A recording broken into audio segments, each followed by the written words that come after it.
The late summer sun bathed Dayton, Ohio, in a golden haze on the afternoon of August 25th, 2025, as the city's Riverside Park buzzed with the hum of a community fair. Families sprawled across the grass, their picnic blankets dotted with lemonade cups and half-eaten sandwiches, while kids darted between booths selling cotton candy and handmade crafts. The Miami River glittered nearby, its gentle ripples catching the light, and the air carried the mingled scents of grilled hot dogs and fresh-cut grass. Yotde, Vance U.S., senator from Ohio, author of Hillbilly Elegy, and a man whose life had woven hardship in a hope stood near a folding table, his dark hair slightly mussed, his navy polo shirt casual under a light jacket. At 41, he exuded a quiet warmth, his hazel eyes scanning the crowd with a blend of curiosity and ease. He wasn't there as a senator today, but as a local, invited to the fair by a Dayton church group to chat with folks and hand out water, but Lisa's simple gesture to connect with the community that had shaped him. Beside him, a stack of plastic cups teetered as he poured from a jug, his hands steady as he passed them to a line of kids and parents. "Stay hydrated out here," he said with a faint grin, his Ohio drawl a comforting thread in the chatter. A woman in a sun hat thanked him, her toddler clutching a cup as they wandered off, and Vance leaned back, wiping his brow, savoring the rare calm of a day away from DC's grind. The fair unfolded with a gentle rhythm. Laughter rang from a face-painting booth, a banjo player strummed under a tent, and the clatter of a ring toss game filled the air. Vance chatted with a few locals about the Reds' latest game, the river's flooding last spring, his presence blending into the day's easy flow. A girl in pigtails tugged his sleeve, asking for an extra cup for her brother, and he obliged with a chuckle. "Only if you say pretty please first." She giggled, complying, and scampered off, leaving him shaking his head with a smile. That's when the calm shifted. A small voice, clear and earnest, rose above the hum, cutting through the crowd like a bell. "Mr. Vance, do you know about heaven?" Heads turned as a boy stepped forward, no more than 10 years old, his sandy hair sticking out from under a worn baseball cap, his blue eyes wide with a mix of curiosity and something deeper. He clutched a crumpled fair flyer, his sneakers scuffing the grass as he stood alone, the line of people parting around him. The crowd hushed, some smiling at the boy's boldness, others tilting their heads, intrigued by the question hanging in the air. Vance paused mid-pour, setting the jug down, his hazel eyes softening as they met the boy's gaze. "Hey there," he said, his voice gentle, crouching slightly to the boy's level. "That's a big one. What's your name?" The boy shifted, his flyer crinkling. "Tommy," he replied, his tone steady but tinged with a quiet weight. "My grandma's gone now," she said. "Heaven's real. I just want to know what's it like." The question landed softly, but its depth rippled through the crowd. Some gasped faintly. Others leaned in, phones slipping into hands as they sensed a moment unfolding. Vance's smile faded, replaced by a look of quiet focus, his hands resting on his knees as he held Tommy's gaze. The crowd waited. Would he brush it off? Give a quick, polished answer? Most expected something simple, something safe, a senator's soundbite for a kid's big wonder. Tommy stood there, his blue eyes searching, the flyer trembling slightly in his grip. The air thickened, every rustle of leaves and murmur of the fair amplifying the stillness between them. What came next would turn the moment upside down, leaving Tommy smiling and the crowd stunned by an answer so unexpected it lit up the day in ways no one saw coming. The park seemed to hold its breath as J.D. Vance crouched lower, his navy polo shirt brushing the grass, his hazel eyes locked with Tommy's. The boy's question, "What's it like?" hung there, simple yet vast, a child's curiosity wrapped in a loss that tugged at the heart. The crowd's murmurs faded, the banjo player's strumming slowed, and even the breeze seemed to pause, as if the world itself leaned in for Vance's reply. Larson's group lingered at the edges, their earlier chants silenced, their signs now props in a scene they hadn't scripted. Phones rose higher, lenses glinting in the sun, capturing the stillness as it stretched, taut with expectation. Vance tilted his head slightly, his voice emerging soft but clear, cutting through the quiet like a warm ray through clouds. "Tommy," he began, his tone steady, "that's a question I've thought about a lot, especially when I lost people I loved too." The crowd softened, some nodding faintly, others clutching their own kids closer, sensing the weight in his words. Tommy's blue eyes widened, his flyer crinkling as he gripped it tighter, hanging on every syllable. "My mamash was my rock, like your grandma was for you," Vance continued, a faint smile tugging at his lips. "When she left, I wondered the same thing. What's heaven like? Where'd she go?" Larson shifted uncomfortably, her megaphone dangling, her earlier fire snuffed out as Vance's voice rose, calm but carrying to every corner. "I don't have all the answers. Kid am no preacher," he said, his Ohio drawl grounding the moment. "But I've got a hunch, and it's kept me going. Heaven's not just a place, it's a promise. A place where the hurt stops, where the people we miss are waiting, smiling, whole again. I picture it like the best day you've ever had, maybe a picnic with your grandma, laughing, no worries, just peace." Tommy's lip quivered, but a small smile flickered, his eyes glistening as Vance's words painted a picture too vivid to resist. The crowd stood spellbound, some gasped softly, others wiped tears, caught off guard by the tenderness in his reply. "You know what else?" Vance added, his voice dropping to a near whisper, yet piercing the silence. "I think heaven's got room for all the good stuff, her cooking, her stories, the way she made you feel safe. And I bet she's up there now, proud as can be, watching you ask big questions like this." Tommy's smile grew, a quiet glow breaking through his grief, and he nodded, his flyer slipping slightly as his shoulders relaxed. Larson's jaw dropped, her earlier venom replaced by a stunned blink, her megaphone forgotten as Vance's answer hit not with a sermon's weight, but with a father's heart that cut deeper than any protest could. The crowd erupted not with shouts, but with a wave of applause, gentle at first, then swelling into a roar that shook the parched trees. People leapt to their feet, parents, kids, vendors clapping with a warmth that drowned out any lingering tension. "That's beautiful!" a woman in a sun hat shouted, tears streaming. "God bless you, JD!" a man in a Reds cap yelled, pumping his fist. Vance stood, his hand resting on Tommy's shoulder, his hazel eyes meeting the boys with a quiet nod.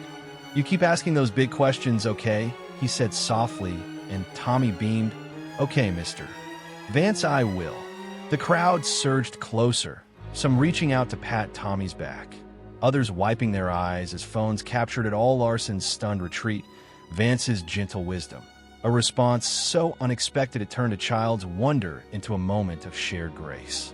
The fair resumed, but the day belonged to Vance and Tommy, a question and an answer that left everyone smiling, stunned by what came next. The applause settled into a warm hum as the Dayton Fair regained its rhythm, the banjo player picking up his tune, the cotton candy booth buzzing again with kids' laughter. JD. Vance stood beside Tommy, his navy polo shirt dusted with grass, his hazel eyes softening as he handed the boy a water bottle from the table.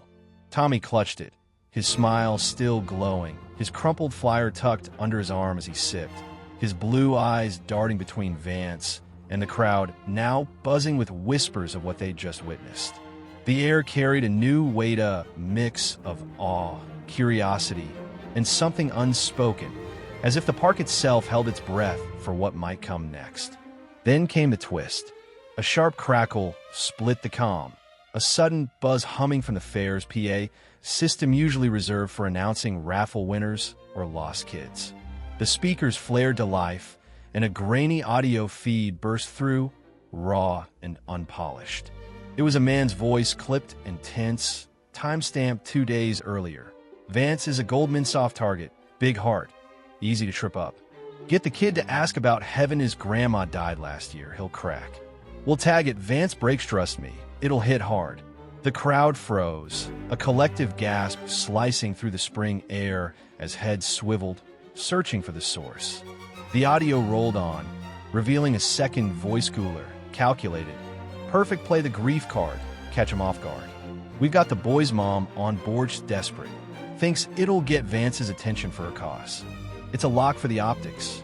The feed cut abruptly, replaced by a single word blaring through the speakers in a robotic tone, unveiled. The silence that followed was electric, heavier than the applause that had crowned Vance moments before, as the crowd processed the revelation as setup, a scheme, a child's innocent question turned into a weapon. Eyes darted to Tommy, who blinked, confused, his water bottle tipping slightly as he looked up at Vance. A woman in a sun hat gasped, "They used him," while a man in a Reds cap shouted, "That's low." The crowd surged, some glared toward the edges.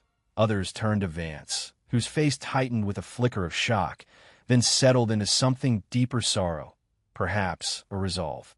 He hadn't expected this, not the question, not the prayer's echo, and certainly not this exposure. Tommy's small voice broke the hush. "Mister." "Vance, what's that mean?" His blue eyes searching, the flyer slipping from his grip. Vance crouched again, his hand steady on Tommy's shoulder, his voice soft but firm. "It means some folks wanted to play a trick, Tommy, but it's okay. You asked something real, and that's what matters." The crowd murmured, some with anger, others with a wee as phones rose higher, capturing the moment. The twist wasn't just a schemite, was what came next. The PA crackled again, and a live voice broke through, distorted but clear. Vance was bait. Break him. Break his faith. Check the shadows. The system cut to static, leaving a void filled with gasps. Who's behind it? They targeted a kid. As the mystery deepened, a dark thread in the day's light.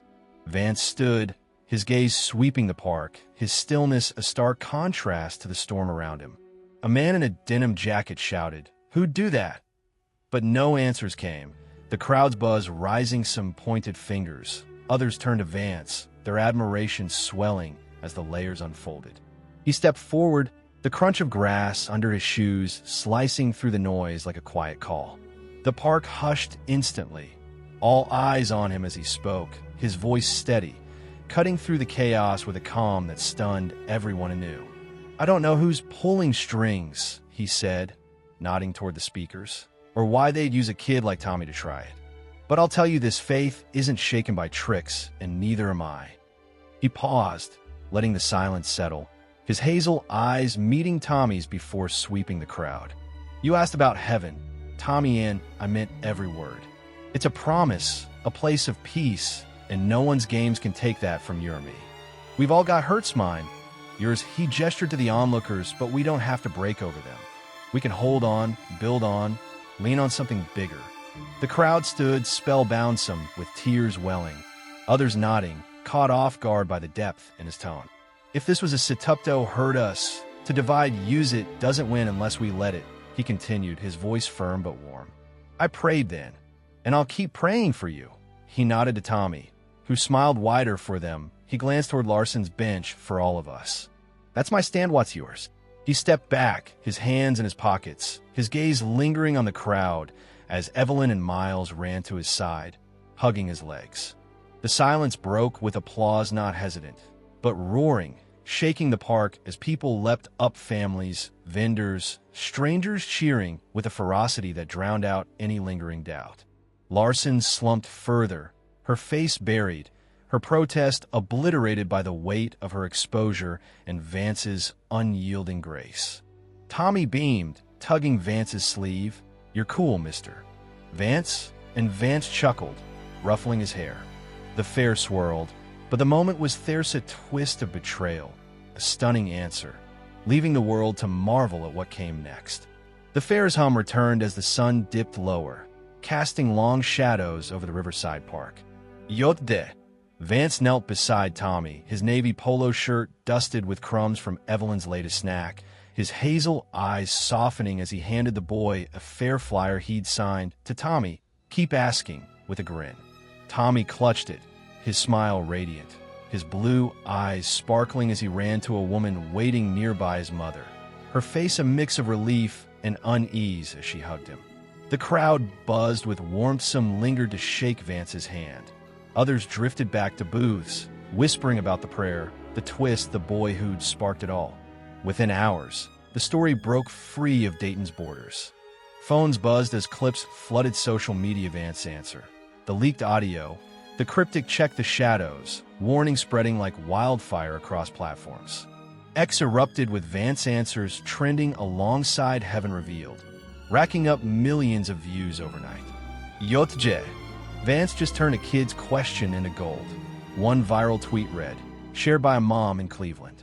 Another, from a barista in Columbus, said, "That's how you talk to a child, real and kind." The online buzz split praise for Vance's wisdom, shock at the scheme, and curiosity about the unseen hand behind it. By morning, newsrooms seized the narrative.